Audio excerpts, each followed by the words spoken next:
ખેડૂત મિત્રો પાક નુકસાન સહાય નહીં આવે કે કેમ નથી આવી આ બાબતના ખૂબ જ મેસેજ આવી રહ્યા છે. ઇન્સ્ટાગ્રામ, ફેસબુક અને યુટ્યુબના માધ્યમથી મેં જવાબ પણ આપવાનો પ્રયત્ન કર્યો છે, પણ ઘણા મેસેજ આવતા હોવાથી આ વિડીયો બનાવી અને હું તમને સંપૂર્ણ માહિતી આપશું. તો તેની પહેલા મને પણ સપોર્ટ કરજો. આપણે યુટ્યુબની જે ચેનલ છે બનાસની ખેતી તેને સબસ્ક્રાઇબ કરજો અને ફેસબુક, ઇન્સ્ટાગ્રામ આઈડીને ફોલો કરવાનું ના ચૂકતા. તમે કયા પ્લેટફોર્મની અંદરથી વિડીયો જોઈ રહ્યા છો તે પ્લેટફોર્મ ઉપર મને પણ સપોર્ટ કરજો. તો મિત્રો હું તમને વધુ માહિતી આપું તો અત્યારે પાક નુકસાન સહાય માટે ખેડૂતોને જે કમોસમી વરસાદથી નુકસાન થયું તેની અંદર સરકારશ્રી દ્વારા ચૂકવણું કરવામાં આવી રહ્યું છે, પણ ઘણા ખેડૂત મિત્રોને હજી રકમ ખાતાની અંદર નથી આવી. તો તેની બાબતે તમે પહેલા તો જે મહત્વની 4 બાબતો છે હું તમને જણાવશું. તો ખેડૂત મિત્રો 33 લાખ જેટલા અરજીઓ આવી છે અને તેની અંદરથી ખેતીવાડી વિભાગ દ્વારા દરેક જિલ્લા પ્રમાણે જે અરજીઓ માટેની તમામ પ્રોસેસ છે તે ઝડપી પૂર્ણ કરવામાં આવી રહી છે અને ઘણા ખેડૂતોને સહાય માટેની રકમ ચૂકવાઈ પણ ગઈ છે અને ઘણા ખેડૂત મિત્રોનું રકમ જે છે તેનો ઓર્ડર પણ થઈ ગયો છે. તો ખેડૂત મિત્રો તમારા ખાતાની અંદર પણ સહાય આવી જશે, તેવું કોઈ પણ પ્રોબ્લેમ નથી કે સહાય ના આવે. તમામ ખેડૂત મિત્રોને આવશે સહાય. થોડો સમય જઈ રહ્યો છે, તે બાબતે સરકારશ્રીએ પણ ઝડપ કરવી જોઈએ. હવે સરકારશ્રી દર વર્ષે આ અરજીઓ મંગાવે તેના કરતાં જે ફાર્મર રજીસ્ટ્રેશન આઈડી છે તેમના જોડે તમામ ખેડૂતોના ડેટા છે, તો તે ખેડૂતોને તેના આધારે સહાય ચૂકવી દેવી જોઈએ, જેથી કરીને તેમને ખેતી પાકોની અંદર જે વાવેતર કરવાની અંદર પણ રકમ પૈસાની જરૂર હોય છે, સામાજિક વ્યવહાર માટે પણ પૈસાની રકમ જરૂર હોય છે, કેમ કે વરસાદથી પાકને તો નુકસાન થયું છે અને ખેડૂતની પરિસ્થિતિ શું છે એ તમામ લોકો જાણતા જ હોય છે. તો આવી રીતે જે સરકારશ્રીના જે વ્યક્તિઓ છે તેમના દ્વારા જલ્દીથી આ બાબતે પણ સુધારણો કરવો જોઈએ. હવે રહી વાત સહાય કેમ નથી આવી, તો ખેડૂત મિત્રો 33 લાખ તે ફોર્મ છે. મગફળીની અંદર પણ ટેકાના રકમની ચૂકવણી ચાલુ છે. તો ક્યાંક ને ક્યાંક બેંકની અંદરથી પણ એટલી રકમ એક સંગાથે આવે તો ખેડૂતોને જે બેંક પણ મેનેજ ના કરી શકે. અને બીજું પણ કારણ હોઈ શકે છે કે હવે એક જ ખેડૂતના એક ખાતાની અંદર 2 કે 3 ખેડૂતોના નામ છે, તો આની અંદર જે ફોર્મ ભરાણા છે તેની અંદર ચેક કરવું જરૂરી છે કે સંમતિ પત્રક.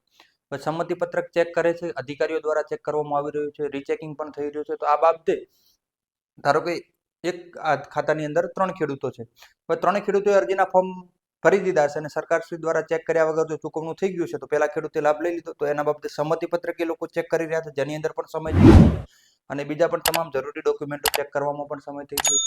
ખેતીવાડી ખાતું પણ ખેડૂતોની પડખે ઊભું છે, તે પણ ખૂબ જ ઝડપી પ્રયત્નો કરી રહ્યા છે. હવે વાત રહી આધાર શેડિંગની, તો ઘણા ખેડૂત મિત્રો આધાર લિંક અને આધાર શેડિંગ બે ફરક છે.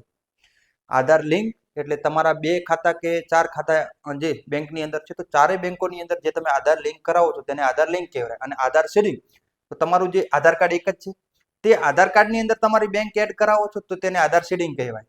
એક જ આધાર કાર્ડ છે તો એક જ આધાર શેડિંગ થઈ શકશે. બેંક એકાઉન્ટ વધારે હશે તો તેની અંદર આધાર લિંક થઈ શકશે. આ કરવા પાછળનું કારણ એવું છે કે કોઈ ખોટો વ્યક્તિ સહાય ના લઈ જાય, કેમ કે આધાર જો બેંક ડિટેલ કોઈ પણ આપી દીધી છે તો તે ચેક કરવામાં પણ સમય થશે.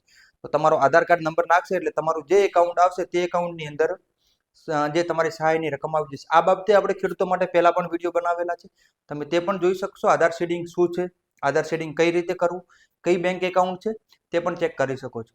હવે મિત્રો કેમ સહાય ઓછી આવી રહી છે, તો મિત્રો આ બાબતે સહાય સરકાર દ્વારા 1 હેક્ટર દીઠ 22,000 રૂપિયા આવશે, વધુમાં વધુ 2 હેક્ટરમાં 44,000 રૂપિયા આવશે. હવે વાત 1 હેક્ટરની અંદર 17,000 રૂપિયા SDRF નોર્મ્સ મુજબની સહાય મળશે અને 5,000 રૂપિયા રાજ્ય સરકારની વધારાની બજેટની રકમ મળશે.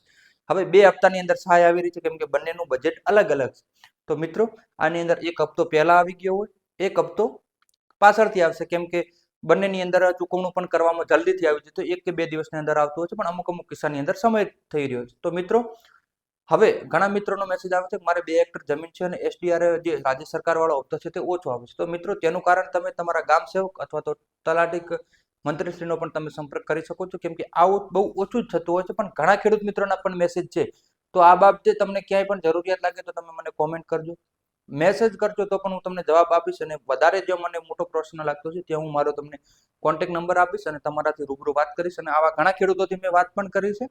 તો મિત્રો એક વખતની સહાય ખાતાની અંદર જમા થવા દો, કેમ કે આવો કોઈ પણ પ્રશ્ન હશે તો આપણે સરકારશ્રીને પણ ધ્યાને દોરશું અને આ બાબતે આપણે કૃષિ મંત્રી શ્રી સાહેબને પણ અવશ્ય માહિર કરશું કે આવું થવાનું કારણ શું છે. હવે મિત્રો જે સહાય નથી આવી રહ્યું તો તેનું કારણ એક જ છે કે ઘણા ખેડૂત મિત્રોની જે અરજીઓ આવી ગઈ છે અને તેની અંદરથી ચેક કરવામાં પણ સમય થઈ રહ્યો છે અને આટલું બધું ચૂકવણું જલ્દી શક્ય પણ નથી થતું. પણ રાજ્ય સરકાર આ બાબતે કટિબદ્ધ છે અને હું પણ અધિકારીઓ જોડે વાત કરું તો તે લોકો પણ જેટલો સમય થઈ શકે તેટલો સમય ખેડૂતો માટે અત્યારે આપી રહ્યા છે. તો તેમના જજ્બાને પણ સલામ કરીએ છીએ આપણે કે ખેડૂતો માટે તમે જે મહેનત કરી છે તે ખેડૂતો.